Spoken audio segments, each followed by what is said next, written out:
Score आणि confidence taste series मध्ये आपल्या सगळ्यांचं मनापासून स्वागत. मित्रांनो, आतापर्यंत तुम्ही ग्रुप बी ग्रुप सी साठी पूर्व आणि मुख्य परीक्षेसाठी वेगवेगळ्या टेस्ट सिरीज जॉईन केलेल्या असतील. पण ही टेस्ट सिरीज वेगळी आहे जी तुमचा स्कोर सुद्धा वाढवणार आहे आणि कॉन्फिडन्स सुद्धा वाढवणार आहे. मग या टेस्ट सिरीज मध्ये नक्की वेगळं पण काय आहे? तुम्ही जर हे जर चित्र पाहिल्यानंतर तुम्हाला असं काहीतरी वेगळं दिसतंय की सामान्य विज्ञान, गणित, बुद्धिमत्ता आणि चालू घडामोडी या तीन विषयाचंच यामध्ये काहीतरी वेगळे पण दिसते आणि हे वेगळे पण काय आहे या व्हिडिओच्या माध्यमातून आज आपल्याला समजून घ्यायचे. टेस्ट सिरीजचं स्वरूप कसं असणार आहे, प्रश्न संख्या किती असणार आहे, वेळ किती असणार आहे आणि सगळ्यात महत्त्वाचं या टेस्ट सिरीजची फीज किती असणार आहे, या सगळ्या मुद्द्यांचं आपल्याला या व्हिडिओच्या माध्यमातून सविस्तर विश्लेषण करायचे. मुळात तुम्ही हेडलाईन जर पाहिली तर अनप्रेडिक्टेबल विषयावरती सर्वाधिक काम करा तरच यशस्वी व्हाल, अशा स्वरूपात आपण इथं हेडलाईन घेतलेली आहे. आता हे काय प्रकार आहे ते आपण समजून घ्या. अशा टेस्ट सिरीजची गरज काय आहे? आता मुळात ही अशी टेस्ट सिरीज म्हणजे काय? मूळ जो मुद्दा आहे हा अनप्रेडिक्टेबल विषयांसंदर्भातला आहे. आता हे विषय म्हणजे काय? तुम्ही स्पर्धा परीक्षा जर करत आहात मागील 2-3 वर्षापासून तर तुमच्या निश्चितच लक्षात आलं असेल की एमपीएससी मध्ये काही सब्जेक्ट अशा आहेत की ज्यामध्ये विद्यार्थ्यांना हमखास मार्क्स येतात, बरोबर. पण हमखास मार्क न येणारे जे विषय आहेत ते अनप्रेडिक्टेबल आहेत, ते अनप्रेडिक्टेबल सब्जेक्ट आहेत आणि याच्यामध्ये 3 सब्जेक्ट येतात. त्याच्यामध्ये एक सब्जेक्ट आहे मित्रांनो सायन्स,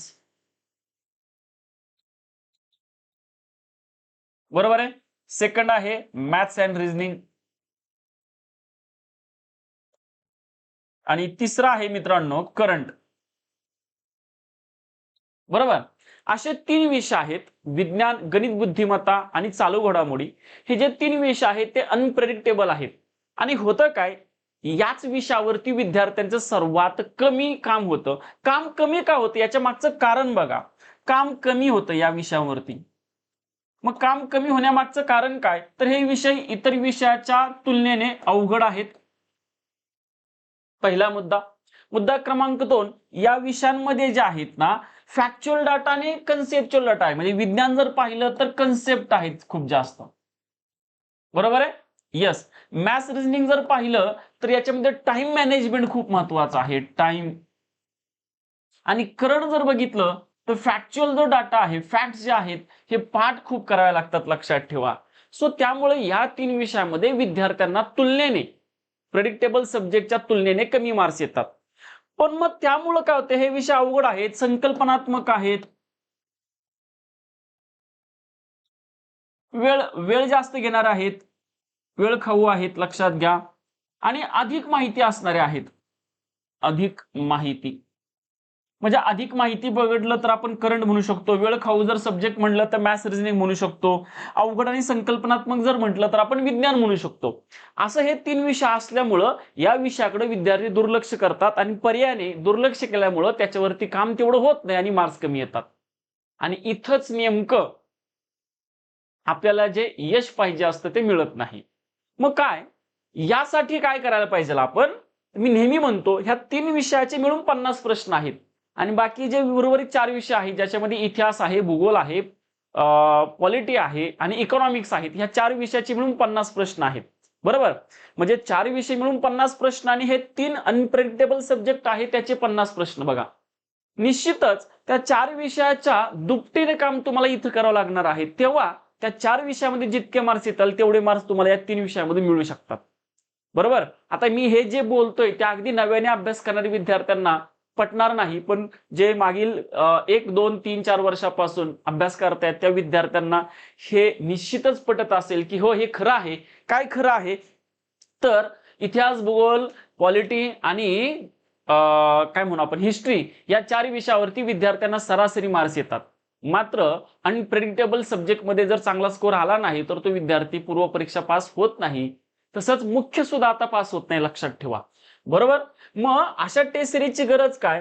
तर या टेस्ट सिरीज मध्ये तुम्हाला ह्या अनप्रेडिक्टेबल सब्जेक्ट वरती सर्वात जास्त काम करून घेतलं जाणार आहे. मग सायन्स असेल, मॅथ्स, रिझनिंग असेल, करंट असेल, आणि ह्या सगळ्या गोष्टींचं त्याच्यामध्ये काय केलेलं आहे आपण, समावेश केलेला आहे. की अवघड आहे, संकल्पनात्मक आहेत, मग कसं लक्षात ठेवायचं, वेळ खाऊ आहे तर कमी वेळामध्ये कसा प्रश्न सॉल्व्ह करायचा, अधिक माहिती आहे तर त्यातली स्पेसिफिक माहिती कसं केलेली आहे आपण लक्षात घ्या.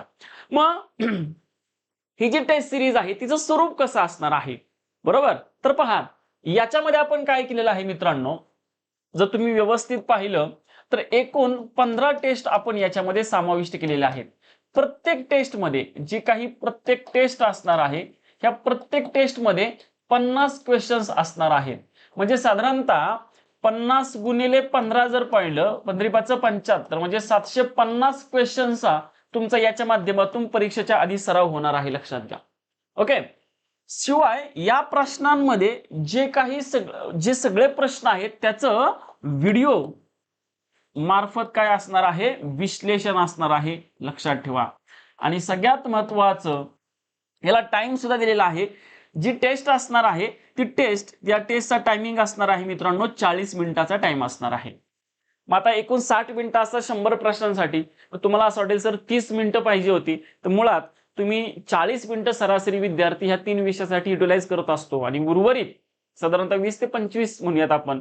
ओके, 20 ते 25 साधारणतः मिनिटं जे आहे तो विद्यार्थी जीएसच्या इतर उर्वरित 4 विषयांना वापरत असतो. कारण गणित बुद्धिमत्ता हा जो विषय आहे तो वेळ खाऊ आहे, त्याच विषयाला थोडे जास्त वेळ लागतो. त्यामुळं असं सरासरी आपण त्याचे 40 मिनिटाचा टाइम इथे ठेवलेला आहे, बरोबर.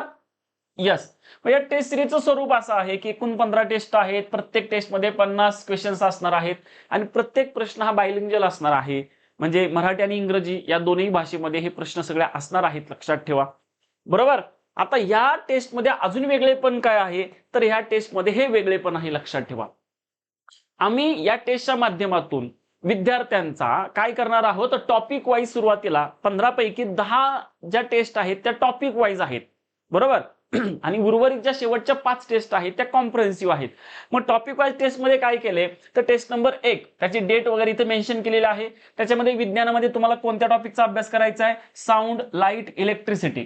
गणितामध्ये कशाचा अभ्यास करायचा आहे, काळकाम, वेग, रेल्वे, नळ, पाण्याची टाकी, लक्षात ठेवा, बरोबर. आणि चालू घडामोडीमध्ये करंट अफेअर मध्ये राज्य आणि राष्ट्रीय तसेच आंतरराष्ट्रीय पुरस्कारांचा अभ्यास करायचा आहे.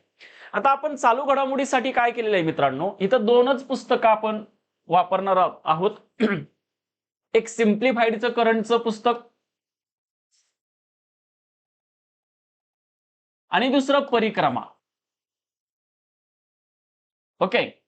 म्हणजे फापट पसारा करायचा नाही आपल्याला, स्कोर तर वाढवायचा आहे, आणि वेळ कमी आहे आपल्याकडं, मग कमी वेळेमध्ये जास्त अभ्यास करायचा आपल्याला. तर ह्या 2 पुस्तकाचा आपण आधार घेऊन करंटचे सगळे प्रश्न इथं निर्माण करणार आहोत. हे सगळे प्रश्नांचं स्वरूप जे आहे ते आयोगाच्या दर्जाचं असणार आहे. आयोग जशा प्रकारचे प्रश्न विचारतो, काही फॅक्च्युअल, काही कन्सेप्च्युअल, काही जोड्या लावा, योग्य क्रम लावा, बरोबर, अशा सगळ्या स्वरूपाचे प्रश्न असणार आहेत. आता ही टेस्ट आहे 4 तारखेला, बरोबर. टेस्ट झाली की त्याचं लगेच विश्लेषण असणार आहे, जे तुम्हाला युट्यूब वरती मित्रांनो मोफत असणार आहे, लक्षात घ्या. ओके. म्हणजे तुम्हाला काहीही याच्यात पे करायची गरज नाही. टॉपिक वाईज टेस्ट क्रमांक 2 आहे, ती 6 तारखेला असणार आहे. त्याच्यामध्ये फिजिक्सचा उर्वरित भाग आहे, राशी, क्वांटिटी, उष्णता, किरणोत्सारिता, रेडिओऍक्टिव्हिटी, चुंबक, हे टॉपिक आहेत टेस्ट क्रमांक 2 मध्ये विज्ञानच्या. आणि गणित बुद्धिमत्तामध्ये शेकडेवारी, नफा तोटा, भागीदारी आणि व्याज, चक्रवाढ व्याज आणि सरळ व्याज असणार आहेत. चालू घडामोडीमध्ये निधन वार्ता आहेत, त्यावरती सगळे प्रश्न विचारले जाणार आहेत, बरोबर. म्हणजे मागील 1 वर्षामधल्या निधन वार्ता, इथं मागील 1 वर्षाच्या किंवा 1.5 वर्षापर्यंत सिम्प्लिफाईड परिक्रमामधले पुरस्कार, राज्य, राष्ट्रीय, आंतरराष्ट्रीय पुरस्कार असतील. नंतर टेस्ट क्रमांक 3 आहे. 3 मध्ये ही 8 तारखेची टेस्ट आहे. केमिस्ट्रीमध्ये ॲटॉमिक स्ट्रक्चर, अणुस्थिरता, रासायनिक बंध, आवर्त सारणी, हे टॉपिक क्रमांक टेस्ट क्रमांक 3 मध्ये विज्ञानचे असणार आहेत. म्हणजे फिजिक्स आपण 2 भागामध्ये डिवाइड केलेला आहे, केमिस्ट्री सुद्धा 2 भागामध्ये डिवाइड केलेला आहे. गणितामध्ये जर पाहिलं तर गुणोत्तर प्रमाणला 27, सरळ रूप देणे, भूमिती, हे गणितातले भाग आहेत. चालू घडामोडीमध्ये खेळ आणि क्रीडा याच्या संदर्भातली सगळ्या गोष्टी आहेत त्या इथे विचारल्या जाणार आहेत. तसंच राज्य आणि भारताचा आणि राज्याचा जो अर्थसंकल्प आहे त्याच्या संदर्भातली आकडेवारी इथे विचारली जाणार आहे. टॉपिक वाईज टेस्ट क्रमांक 4 बघा. केमिस्ट्रीचा उर्वरित भाग metal non metal carbon chemical reaction acid base salt असेल. गणितामध्ये संभाव्यता आहे, बरोबर, पॉसिबिलिटी आहे, परम्युटेशन आहे, कॉम्बिनेशन आहे, तो टॉपिक आहे. डाईस सुद्धा आहे, लक्षात ठेवा. ओके. देन करंट मध्ये कोण, राजकीय घडामोडी, त्याचप्रमाणे वेगवेगळे महोत्सव झालेले आहेत आणि त्याच्या ज्या वेगळ्या परिषदा झालेल्या आहेत त्याची ठिकाणं वगैरे या ठिकाणी आपल्याला विचारले जाणार आहेत. टेस्ट क्रमांक 5 जर पाहिलं टॉपिक वाईजच आहे. इथं बायोलॉजी मधला झुलॉजी मध्ये केवळ प्राण्यांचं वर्गीकरण स्वतंत्र टेस्ट घेतलेली आहे. हा टॉपिक किती महत्वाचा आहे हे सगळ्यांना माहिती आहे तुम्हाला. बुद्धिमत्तामध्ये आता गणित संपलं, बुद्धिमत्ता, कोडिंग डिकोडिंग, कालमापन, कॅलेंडर, घड्याळ हे टॉपिक इथं बुद्धिमत्ताचे असणार आहेत, रिझनिंगचे. चालू घडामोडीमध्ये गेलो तर आर्थिक घडामोडी, दिनविशेष आणि वेगवेगळ्या थीम ज्या आहेत त्या इथे विचारल्या जाणार आहेत. हे पहिले 5 टेस्ट. 6 नंबरची टेस्ट जर पाहिली तर टॉपिक वाईजच आहे. प्राणी, पेशी, उती, अवयव आणि ग्रंथी म्हणजेच प्राणीशास्त्राचा जो भाग आहे त्याच्या संदर्भातला आहे. बुद्धिमत्तामध्ये दिशनान चाचणी असेल, बैठक व्यवस्था असेल, नातेसंबंध असेल. चालू घडामोडीमध्ये अहवाल, निर्देशांक असतील, चर्चेतली पुस्तकं असतील. सध्या शिवाजी कोण होता या पुस्तकाच्या संदर्भात बरीचशी चर्चा आहे, बरोबर. त्यामुळं पुस्तकावरती एखादा प्रश्न विचारणं जाणं हे आता अपेक्षितच आहे, आपल्या लक्षात ठेवा. टेस्ट क्रमांक 7 बघा. 15 तारखेला टेस्ट असणार आहे. प्राणी संस्था आणि वेगवेगळ्या जीवनक्रिया, मग त्या प्राण्यांमधल्या ज्या काही सिस्टीम्स आहेत, डायजेस्टिव्ह सिस्टीम, नंतर ब्लड सर्क्युलेटरी सिस्टीम असेल, एक्सक्रिएटरी सिस्टीम असेल, रिप्रोडक्टिव्ह सिस्टीम असेल, नर्वस सिस्टीम असेल, स्केलेटल सिस्टीम असेल, बरोबर. या सगळ्या सिस्टीम्स आहेत त्यावरती एक आपण स्वतंत्र टेस्ट घेतलेली आहे बायोलॉजी मधल्या झुलॉजीवरती. बुद्धिमत्तामध्ये वेनाकृती, त्यानंतर तर्क, अनुमान, तुलना, कंपॅरिझन असेल. करंट मध्ये जर गेलं तर प्रमुख नेमणुका कोणकोणत्या झालेल्या आहेत सध्या, बरोबर. समित्या कोणकोणत्या आहेत, वेगवेगळे आयोग कोणकोणते आहेत त्या संदर्भातले प्रश्न इथं असणार आहेत. टॉपिक वाईज 8 नंबरची टेस्ट बघा 16 तारखेला आहे. आता ही बॉटनीच्या संदर्भातली आहे. बॉटनीमध्ये वनस्पतीचं वर्गीकरण असेल, क्रिप्टोगॅम्स, फॅनोरगॅम्स वगैरे. वनस्पतीच्या पेशी, उती, अवयव आणि पोषण द्रव्य, मायक्रो आणि मॅक्रो न्यूट्रिएंटच्या संदर्भात इथं प्रश्न विचारले जातील. बुद्धिमत्तामध्ये जर पाहिलं तर आकृती आधारित प्रश्न असणार आहेत आणि त्याप्रमाणे ठोकळा असणार आहे, डाईस असणार आहे, लक्षात ठेवायचे, बरोबर. त्यानंतर करंट मध्ये योजना आणि उपक्रम, वेगवेगळ्या योजना भारत सरकारच्या असतील, राज्य सरकारच्या असतील, त्या योजना असतील आणि त्याचे काही उपक्रम कोणकोणते राबवलेत, मग त्या आरोग्याच्या संदर्भातल्या असतील किंवा प्रशासकीय असतील, ते सगळे उपक्रम तिथे विचारले जातील. त्यानंतर 9 नंबरची टेस्ट आहे. टॉपिक वाईजच चाललंय अजून. वनस्पतीच्या संस्था आहेत, प्लांटच्या जे काही रिस्पिरेटरी सिस्टीम, डायजेस्टिव्ह सिस्टीम असेल, सगळ्या म्हणजे डायजेस्टिव्ह सिस्टीम म्हणजे फोटोसिंथेसिस. फळं आणि पिकं यांच्यावरती जे काही रोग पडतात सूक्ष्मजीवजन्य, जे व्हायरल, बॅक्टेरियल, फंगल डिसीजेस, ते इथे विचारले जातील. बुद्धिमत्तामध्ये अंक व अक्षरमाला, विसंगत पद शोधणे, रिक्त पद शोधणे, परस्पर संबंध अक्षरांचा, अंकांचा, तो या ठिकाणी विचारला जाणार आहे. आणि करंट मध्ये विज्ञान तंत्रज्ञान संदर्भातल्या चालू घडामोडी, त्याचप्रमाणे संरक्षण क्षेत्र आणि पर्यावरण या संदर्भातल्या चालू घडामोडी इथे विचारल्या जातील. पर्यावरणाच्या संदर्भातला सुद्धा मुद्दा खूप चर्चेमध्ये आहे. सध्या तापमान प्रचंड वाढलेलं आहे आणि मग त्याच्यावरती तर्क वितर्क होतात. सरकारने एवढी झाडं लावली तर मग तापमान कसं वाढले वगैरे वगैरे. आणि झाडांची छाटणी जी आहे ती आता सध्या सुरूच आहे, तोडणी वगैरे, बरोबर. मग त्याची काय कारण आहेत वगैरे, त्याचा काय पर्यावरणावरती परिणाम होणार आहे त्या संदर्भात आपण इथं प्रश्न घेणार आहोत. आणि टॉपिक वाईज शेवटची 10वी टेस्ट असणार आहे. मानवी आरोग्य आणि रोग म्हणजे WHO वगैरे त्या संदर्भातली सगळी इन्फॉर्मेशन, लसीकरण वगैरे असेल, राईट. रोग, विषाणूजन्य रोग असतील, बॅक्टेरियल डिसीज असतील, प्रोटोझोल डिसीज असतील, सेल डिसीज, कॅन्सर वगैरे असेल, लक्षात ठेवा. डायबेटिक सारखे पोषण द्रव्यातले बिघाड होणारे रोग असतील, अनुवंशिक रोग असतील, याच्या संदर्भात आपल्याला इथं अभ्यास करायचा आहे, म्हणजे आरोग्यशास्त्र म्हणून, हायजीन म्हणून. आता गणित संपलं, बुद्धिमत्ता संपलं, सांख्यिकीमध्ये mean, mode, median, pie chart, bar graph वगैरे असतील ना, त्या संदर्भातले सगळे सांख्यिकीचे प्रश्न या भागामध्ये घेणार आहोत. आणि करंट मध्ये टॉपिक वाईज चालू राष्ट्रीय तसेच आंतरराष्ट्रीय घडामोडी काय आहेत सध्या या संदर्भावरती प्रश्न विचारले जातील. हे होते पहिले 1 ते 10 टॉपिक वाईज असणारे. आणि शेवटी जे कॉम्प्रिहेन्सिव्ह असणार आहेत 11, 12, 13, 14, 15 अशा टेस्ट सिरीज, त्याच्यामध्ये गणित, विज्ञान, गणित आणि करंटचे एकूण म्हणजे विज्ञानचे 15, गणिताचे गणित बुद्धिमत्ताचे 20 आणि करंटचे 15 अशी मिळून किती प्रश्न असणार आहेत मित्रांनो? प्रत्येक याला 50 प्रश्न असणार आहेत, लक्षात ठेवायचे. इथं तुम्हाला मात्र काहीही एकत्रित विचारलं जाईल, लक्षात ठेवा. अशा एकंदरीत तुम्हाला किती टेस्ट होणार आहेत? तर एकूण 15 टेस्ट होणार आहेत. 750 प्रश्न तुमच्या सरावाच्या माध्यमातून व्हिडिओच्या विश्लेषणातून जाणार आहेत, लक्षात घ्या. आयोगाच्या दर्जाचे सगळे प्रश्न असणार आहेत. आता माफक फी नाही, तर आपण आता हे मित्रांनो फ्रीज केलेलं आहे, लक्षात घ्या. ओके.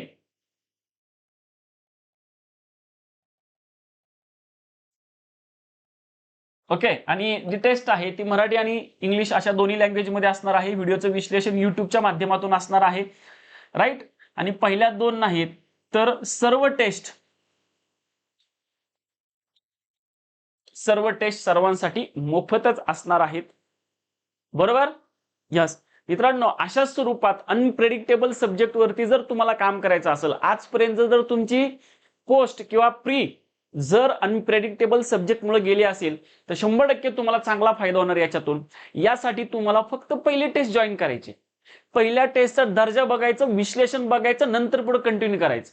असं वाटलं की पहिल्या टेस्टमध्ये मला अपेक्षित जसं पाहिजे होतं तसं मिळालं नाही, बाकीच्या टेस्ट करायची गरज नाही. जर असं वाटलं येस मला याचा फायदा होईल, मला याचा फायदा होतोय, बरोबर, म्हणजे टेस्टमध्ये विज्ञानचे 15 प्रश्न आहेत, त्या 15 प्रश्नांच्या संकल्पना तुमच्या क्लिअर होणार आहेत. कदाचित त्या संकल्पना तुम्ही आधी पहिल्यांदा ऐकल्या नसतील, त्या ऐकलेल्या तुमच्या क्लिअर होतील, आणि ज्या ऐकल्या असतील त्याचं रिव्हिजन पण होईल, लक्षात ठेवा, बरोबर. अगदी तसंच गणितामध्ये सुद्धा काही मी सोडवण्याच्या ट्रिक्स आहेत, त्या तुम्हाला नवीन माहिती होतील. तुमच्याकडे आधीच्या काही ट्रिक्स असतील नो डाऊट, पण त्याच्यापेक्षा नवीन आणि सोपी जर कमी वेळ लागणारी ट्रिक असेल तर ती नक्की ऍक्सेप्ट करा, बरोबर. किंवा तुम्हाला एखादी जर गणित सोडवायची ट्रिक माहिती असेल आणि जी जुनी असेल, वेळ खाऊ असेल, पण ती तुम्हाला आता इनबिल्ड झाली, तर तुमची तशीच ती ठेवा, मी त्यावेळेस सांगेल. पण वेगळं काहीतरी निश्चितच मिळणार आहे, कारण अनप्रेडिक्टेबल सब्जेक्ट आहेत, त्याला तुम्ही प्रेडिक्टेबल विषयासारखा अभ्यास करून जमणार नाही. लक्षात. इतिहास, भूगोल, पंचायत राज हे निश्चित माहिती आहे तुम्हाला. पॉलिटीमध्ये कलम विचारली जातात, बरोबर की नाही? यस. भूगोलामध्ये नद्या, खाड्या विचारल्या जातात, शिखर विचारली जातात, मग तुम्ही त्याच्या ट्रिक करतात, पाठ करतात, झालं. विज्ञानामध्ये संकल्पना असल्यामुळे पाठांतर होत नाही, हे लक्षात घ्या, बरोबर. आणि पाठांतर करायला ती नावं सुद्धा इतकी डेंजर आहेत की ती पाठच होत नाहीत. सो त्याला वेगळ्या अँगलने आपल्याला बघावं लागेल. यासाठी तुम्हाला काय करायचं मित्रांनो, हे आपलं स्मार्ट व्हिजन नावाचं युट्यूब आहे, या स्मार्ट व्हिजन युट्यूबला जॉईन व्हायचे.